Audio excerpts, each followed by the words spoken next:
In an earlier lecture, we looked at a student-designed ALU, one that used 2 bits to control what operation the ALU performed, and worked on 2 bits of data. So it had 2 input registers, A and B, each of which were 2 bits wide, and produced 1 output register C that was 2 bits wide.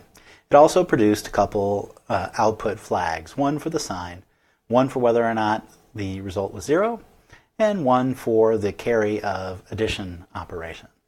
Well, in this video, we are going to utilize that ALU as part of a greater CPU and look at that same student group's design for a control unit to control the data path of that ALU. And with it, we're going to attempt to synthesize some higher level instructions, some additional capability that does not exist in our CPU outright. So let's get started with that. The first thing I want to do is remind us of the basic nature of this particular ALU.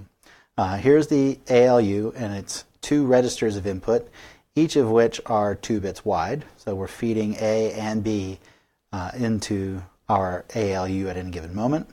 Then we will use some instruction bits to tell the ALU what operation to perform, and it'll produce an output that is 2 bits wide. Now, the instructions that we could perform were the addition and inversion of the A register, the ANDing of A and B together, and a left rotate of A that only rotates 1 bit. Now, because our data is only 2 bits wide, rotating left 1 bit is the same as rotating right 1 bit. But later on, if we decided to imagine that this ALU used registers that were 4 bits wide or 16 bits wide, something like that, then which direction we were rotating 1 bit would matter. And it also identifies that we're working off of A. So I posed to these students the question of how can we decide what gets into registers A and B, and what do we do with the output of calculations that we've made in C. And they decided to go along with the original constraints that they had made for themselves in the ALU, which was 2 bits to determine which operation. And they decided that they would use 2 bits somehow or another to determine what kind of control to actually have. So how will things move along between the ALU and the registers and say, memory. And so that restricted them to only 4 different operations, which is pretty interesting because we have to think about how we can do an awful lot of stuff moving data around with only 4 operations. So I'll walk you quickly through the 4 that they ended up deciding upon, and then of course we'll see the ramifications of those decisions. Let me remind you that this is not meant to be an ideal control unit or an ideal ALU. It's a real example of something former students have developed, but that can nonetheless perform general purpose computing. So the first of these instructions, we'll just give them their numbers 0, 0, 0, 1, 1, 0, and 1, 1. The first of these, 0, 0, was based on the concern that, well, we can't do any operation if we don't have some data up in here. So let's put something in A, and A seemed reasonable since we have operations that work directly on A first. So let's get something into A. Probably something that we've already calculated, because we'll probably need to push it back through the ALU somehow. That's what was decided anyway. So the first operation is that A will capture whatever is in C. Now this doesn't relocate the contents of C to A. We'll draw this as just a simple arrow coming from C to A, but it copies the data that's in the latches of C into the latches of A. It doesn't eliminate what was in C by any means. The next thing they decided is, well, we need to get something into A for a calculation to have been done to get it into C. So we'll get that from somewhere like memory. That was the initial thought. And I'm just going to draw a cloud around this memory. And this is one of those good abstract clouds that could mean like anything, right? Because the idea here is that when we go from memory down into A, like so, we're really saying that, well, there could be code that's in memory that's trying to run. And so in that code, right there encoded in the operation, in the instruction, could be the address of some location in memory that we want to grab information from and pull down into register A. We also decided that we might have encoded in an instruction some bits over here that represent a hard-coded bit pattern, 0, 1, 1, 0, 0, 0, etc., that we might be pulling from memory and putting directly into A. And so that's useful if we wanted to say add 2 to a number. We could bring a 2 down into that machine. Although, with the 2-bit representation, we'd have to be unsigned to have a 2. If it's signed, we can go from -2 to +1, but we couldn't have a +2. So we are going to treat this memory concept right now very vaguely in this design. So memory to us could mean some variable with a name. It could mean an immediate value that we're getting from the instruction that's in memory and bringing that down into register A. So we write this one up as A gets something from memory.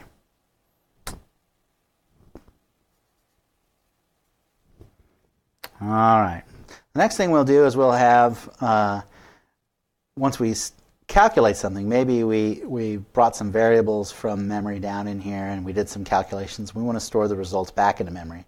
So we'll need another way to do that. And rather than going from C back up to A and then from A into memory, something like this, the results are always in C.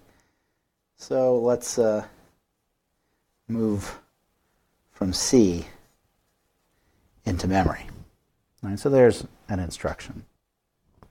All right, and we would write that up as some kind of memory, and I'll show you an example of this. We'll use parentheses and give it a variable name. But memory takes on its value from C. Now, we only have one instruction left and for control. And the clear problem that we have is that there's nothing in B. So it's really easy to jump to the conclusion that we need to take from memory and store that into B. But we already have a path to those input registers by going from memory to A. And if we had an instruction that goes from memory to B, along with one that goes from memory to A, as 2 of our 4 instructions, then we'll find ourselves in an unusual circumstance where when we calculate a partial result in C, and then we need to somehow get that back into B, the only way to do it is to take C and copy it to memory, and to take that value from memory and copy it back into B. But anytime we engage memory or go outside of the CPU to go to, say, RAM, that's potentially a very costly operation in comparison to doing something directly within the CPU itself. So the students came up with an excellent idea for this, and it's to swap the contents of A and B. So we add an instruction called swap, and effectively what that does is it takes the AB pair and replaces it with B and A. So whatever was currently in B gets put in A, and whatever was currently in A gets put into B.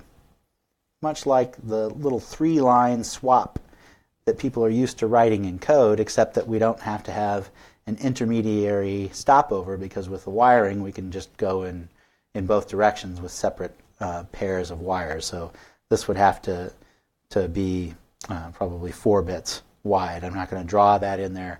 I'm just letting you see that this is swapping the contents of A and B. So if we put something in A, we can then swap and then get that thing into B. And then whatever was in B will go into A. And that's useful because all of our instructions that do stuff to one register, like invert and rotate left, they both work off of A. So if we had something in B that we needed to invert, we could swap and then invert it. If we had something in B we wanted to rotate, we could swap and then rotate. All right, so the first instruction, let Get out another color pen here. First instruction that isn't covered by this ALU directly that I want to look into is I want to synthesize a NAND operation. And so with NAND, what I really mean here is just that we're going to take the output register C, and when this thing is done, it should have A NANDed with B. All right, so how are we going to do that? Well, what I've done here is I'm going to, in this space, write a sequence of these ALU instructions or control instructions that will take the assumed contents of A and B preloaded and NAND them together. Now, at any given time when I perform an operation, I might replace something that was in one of these registers with something new. So what I'm going to do here over time is say that, well, the A register starts with A, the B register starts with B, and the C register starts with whatever C is. And any time one of these registers changes, I'm going to write its new value down here. So as the list extends down, the bottommost value is what is currently in that register on the CPU, and that's how we'll remember this stuff. Okay, well, NAND is actually not too hard. NAND is just the inversion of the ANDing of A and B, and we have an invert operator, and we have an AND operation. So we can apply these in sequence pretty easily. So the first thing we'll do is we'll take the value in A and B, and we'll AND them together to get C. And C will be A and B, but that's not A NAND B. So we just AND the two together. And as a side effect, C suddenly has A ANDed with B in it. Now we need to get this NANDed, so we're going to have to do an inversion of this. But we can't invert what's in C directly. We have to take the value in C and copy it up to A. So we're going to do A takes a value from C, and that means A ANDed with B is here. I'd also like to note, at this point, the original A has been clobbered. The original C has been clobbered as well. We usually don't care about that. But we may actually wish to have kept A around for some calculation later. So at some point, we need to figure out a way to back up the data that are in these registers somehow or another. And if we can, well, then we can also back up C, because we could back up A and then bring C up to A and then back up A again, and the second time we really backed up C. Okay, so we have A ANDed with B, and now all we need to do is invert that thing in A. And C will suddenly be replaced with what used to be in A, but inverted. And so we've performed an inversion operation, nothing, or a NAND operation. Nothing has happened to B. B still has its original value. Only A and C have changed, and most importantly, C has the output we hoped for. All right, let's try a completely separate operation. I've made up some copies of this ahead of time, so we would have something to look at that's basically the same. But let's say we want to negate whatever is in A. So negate A means that C will take on the value of negative A. Well, we know negation, and we'll assume this is 2's complement. We know negation in 2's complement is the inverse of a bit pattern, and then you add 1. Well, we have inversion, and we have addition, so this should not be horrible. So the first thing we're going to do is, the first step of those, is we're going to take A and invert it, and then we'll be very close. So let's invert A. After doing that, A and B still are the same, but C now contains the inverse of A. Now we want to add 1 to that. But this is going to cause us a little bit of a problem, because the inverse of A is down here. So we need to get it back up here to add anything to it.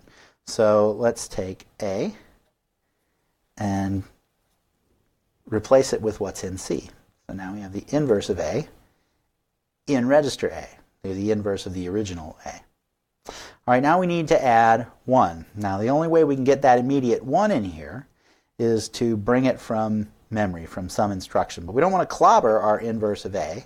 So we're going to move the inverse of A that's here over to B, which we're otherwise not using right now. So I'll just run a swap.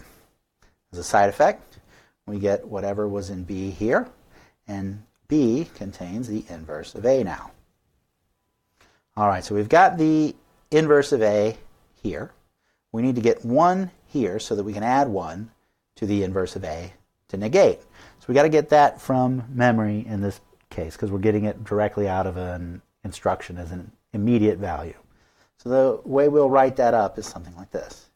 A takes on the value, and then we'll just put a raw bit pattern here. Since we're using 2-bit numbers, we'll put a 2-bit version of the number 1. So now A has a 1, and B has the inverse of A.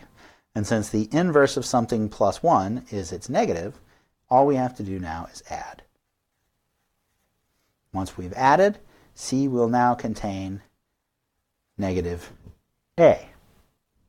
Now you might say, well, it's really the inverse of A plus 1, but it's the same as negative A. All right, let's try another one. In the last couple, we saw at least certain situations, I'll even pull this one back, where the original value in B is clobbered and becomes the inverse of the original A. Even A is clobbered with the inverse of the original A. So is C. So it may be the case that we need to back some of this stuff up at some point. So we're going to introduce or synthesize a store instruction. And when we use it, we'll say store with some parentheses, and inside it we'll provide it some name of a memory location. And that could be, for example, some variable name like age. It could be the variable x, it could be a y, whatever we like to do.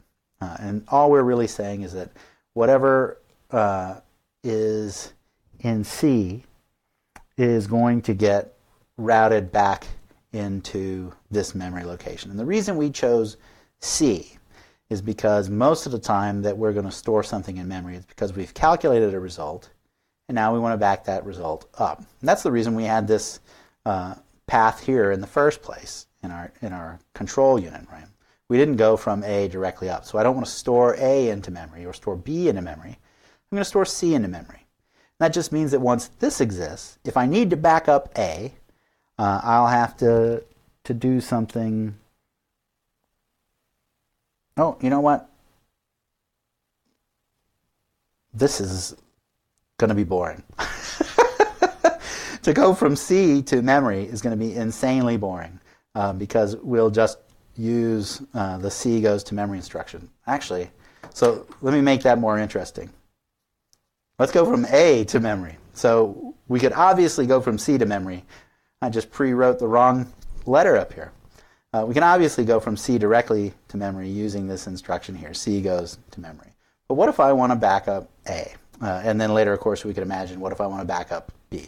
I have no path to do this with, so I'm going to have to get A down into C so that I can transfer it from C to memory. But the only way to get it from A to C is to perform an operation on it. So I could add A and B together, but then I would have this weird bit pattern down here from which I couldn't get A back so easily. I could invert A, and that's close, but it's not quite right. I could AND, but that brings in B's bit pattern as well again, and that's weird. Or I could rotate it to the left, and then similar to doing the invert, it's sort of like A, but a little bit different. But in the case of both invert and rotate left A, I can recover A from these. I can invert twice, and I'll have A again. Or I could rotate to the left A, however many bits wide this thing is, and I would have the original A again. Now, since it's only 2 bits wide, that just means doing this twice, just like inverting twice. However, if we scale the ALU up and say that it's 3 bits or 4 bits or 16 bits wide, I would suddenly have to do a whole lot more rotations. So I'm going to go with the double invert method. I'm going to invert A twice so that at the end of the second invert, the original A value will be down here in C, and then I can back it up to memory. Okay, so let's see. How can we do that? Well, obviously we got to invert A. That's the very first thing to do. Invert A.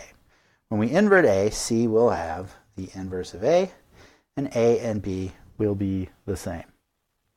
Okay, now I need to get that inverted again, so I'm going to have to bring the contents of C back up into A.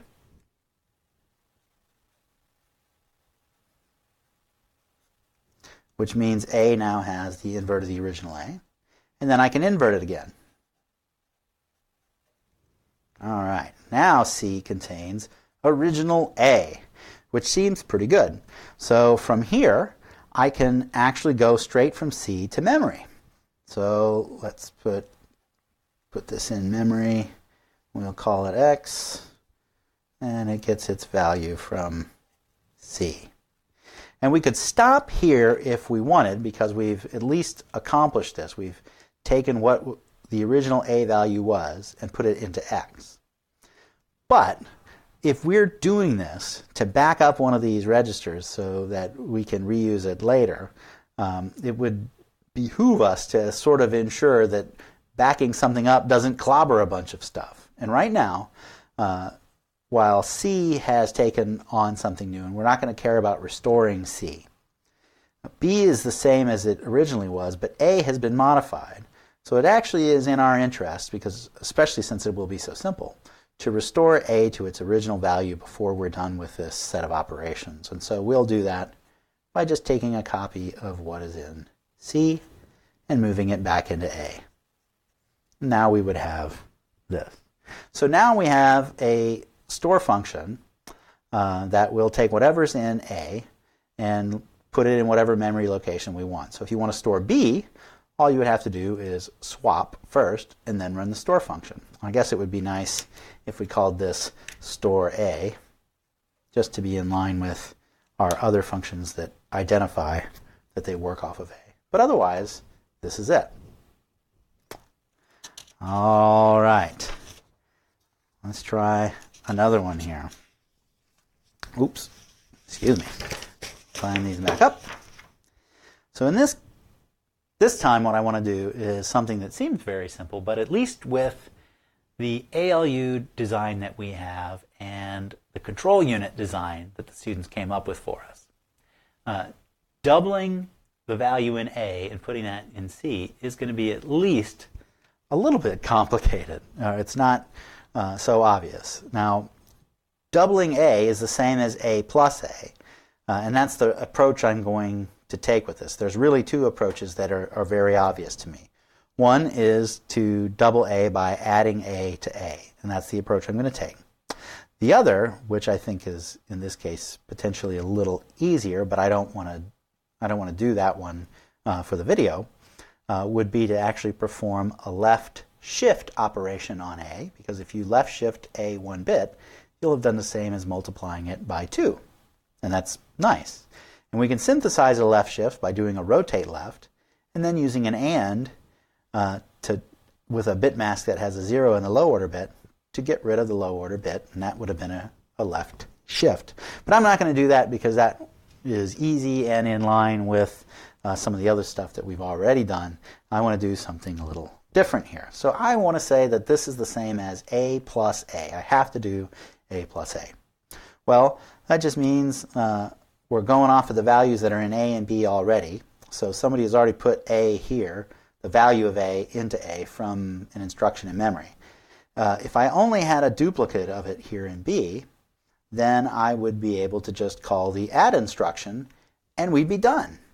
However, I don't have a clear way to do that. One could argue that whatever instruction I did to pull the value from memory into A, I could then do a swap and then pull the same value from memory into A. But what I'm trying to do here is write a generic doubling of A routine such that I don't actually know how the value got into A. It could be from some previous calculation and C brought it up into A. So it's not clear at all that it even came, say, from memory. And as a side effect, I don't want to write all the different ways that this thing could have gotten into A.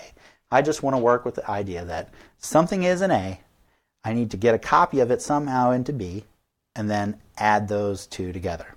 And the reason that this is, of course, tricky is I can easily get the value of A into B by calling swap, but then I don't have two A's. I've got the original B here and the original A over here. So I have to do something else. Now, I'm actually going to rely on something that we've already done in this video, and that's using the inversion of A twice to get a regular A back. In particular, that gets me a regular A down here in C. So what I'm going to do first is invert A. Now when I invert A, C becomes the original A inverse. Now I'm going to bring that back up into A from C, and now A has original A inverse. And I'll invert it again. All right. At this point, C contains regular A. I'm going to bring regular A back up into A, which will appear to have done nothing to A and B, but it's going to give me something very useful. So now A contains A, B contains B, but C doesn't contain C. It contains a copy of A. So I can swap now, and I'm going to end up with A in B and original B in register A, and I can replace this copy of original B from C. So I can take A and pull in its value from C. That's going to give me an A in register A and an A in register B, and now I can add. And as a side effect, C is now going to have 2 times A in it. So it was seemingly a bunch of rigmarole to get this duplicate of A so that I could double it. And someone might just as easily have thought, oh, maybe there was a way to get this into memory to back it up like we did with the store instruction and then pull it back. Well, really, this is the gist of the store instruction, except that it doesn't go to memory. Should we have used the store instruction that we previously wrote to make this easier on ourselves, the problem would be that we would have engaged memory several times, and the total performance of this would be poorer than this longer sequence of internal instructions. All right, so let's do one more. In this last one, we're going to look at ORing A and B together. However, I'm not going to actually write out all the code to do this. Instead, I'm just going to give us an idea of how we would go about doing this. Because it's not so clear. We don't have an OR operation up here in the instructions. And so we may be a bit confused as to how to go about this. And so what I'm going to do here, instead of actually writing out all the code that does this, is give you an idea about how you could approach this problem. Because you might want to do exclusive OR as well, or exclusive NOR, or NOR, these kinds of things. There are other operations that we might want to perform. And they're just variations on Boolean algebra.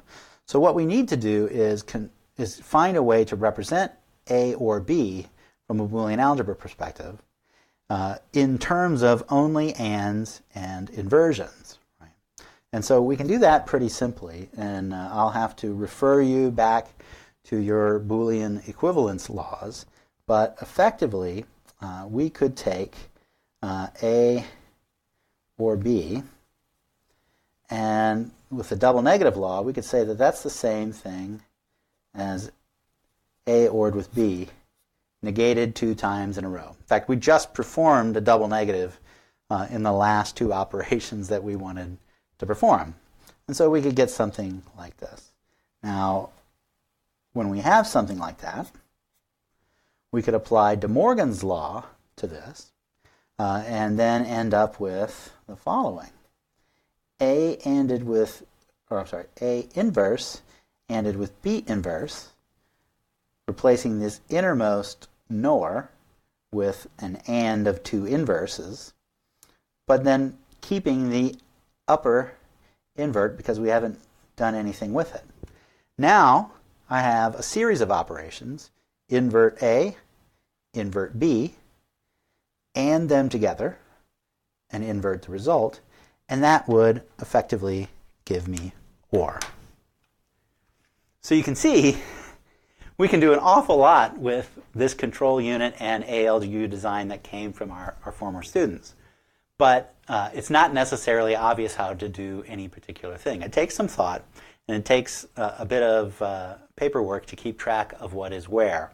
But we can do basically anything with this. We can synthesize any of our major instructions. Now, what we haven't covered with this is how to do things like conditional code, if statements, while loops, those kinds of things. We need a little bit more added to this in order to support such things. But for the most part, what we have is a pretty nice design in the sense that we can do a lot with it, even if it's not the greatest design in the world.